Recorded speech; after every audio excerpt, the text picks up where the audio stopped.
Welcome back to BRT Special. We are still talking to the amazing LOLA ODUJINRIN. He's the first African pilot to complete a solo trip around the world. Yes, and he's still with us.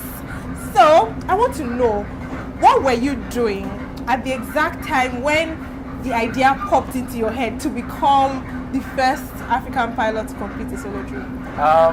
Can you remember what you were doing at that moment? What was I doing? I think the first time the idea came to my head was in a dream. What? No jokes.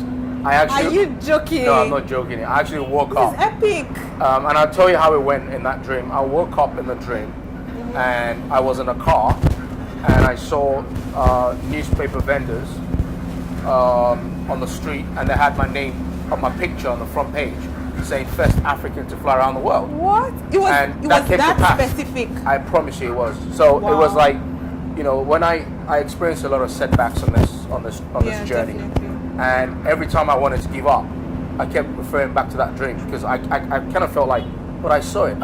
This is what it was going to be like. So the first time was in a dream.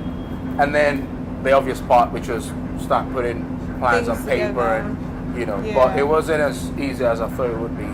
So with this feat that you have achieved, I believe you had different people, you know, helping you pull strings here and there.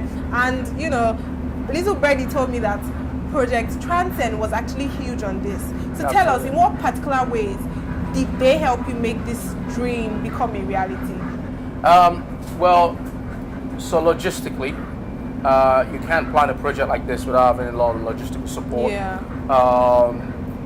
What happened was we had to set up Transcend, and Transcend was the organization that was responsible for, if you like, the procurement of the aeroplane, the planning of all the stops, the technical plans, everything basically. And Transcend had a team of people, and it was like a full-time job for about a couple of years, about 2 or 3 years. But before then, there had been about almost 10 years worth of work, which I had done in England. Because the first thing obviously was to get a pilot license. The second thing was I became, I used to train, or rather I used to race with aeroplanes. Okay. I was a racing pilot. I was an aerobatic pilot. So I did a few things just to convince myself and my family that I was up to the task. So there is a narrative about Africans and basically black people about not being able to do this. If you say, this black guy wants to do this one, they say, cannot do it, Koleshe. So in terms of sponsorship, I want to know, how difficult was it for you to get sponsors on board, Pio? Because you said it was very important. Yeah. So how hard was it to get sponsors? Angela, perhaps this is the most crucial question and the most important. And it was definitely by far the hardest thing to procure. The fact that I'm black made it extremely difficult. It's rather unfortunate that, I mean, this is one of the reasons why we did what we did. It's rather unfortunate that Nigeria is known for the very many negatives outside of Nigeria. I've got emails in my inbox suggesting that I was a scam and, oh, here we go again. Are you the cousin to the guy stuck in space? You know.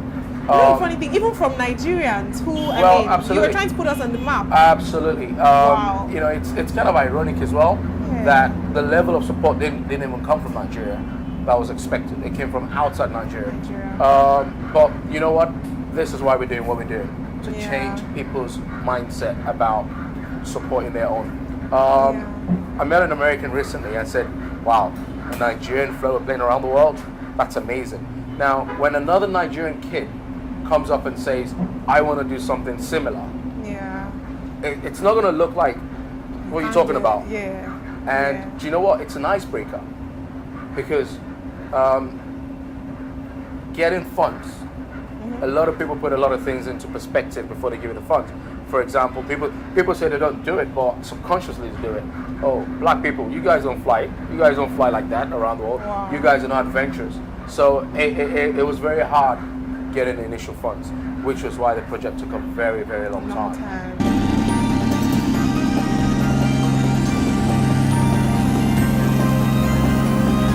Okay, it's going to be flight from Bangor, Maine, all the way down to Goose. And then tomorrow, I'll be getting out of here, Atlantic Ocean.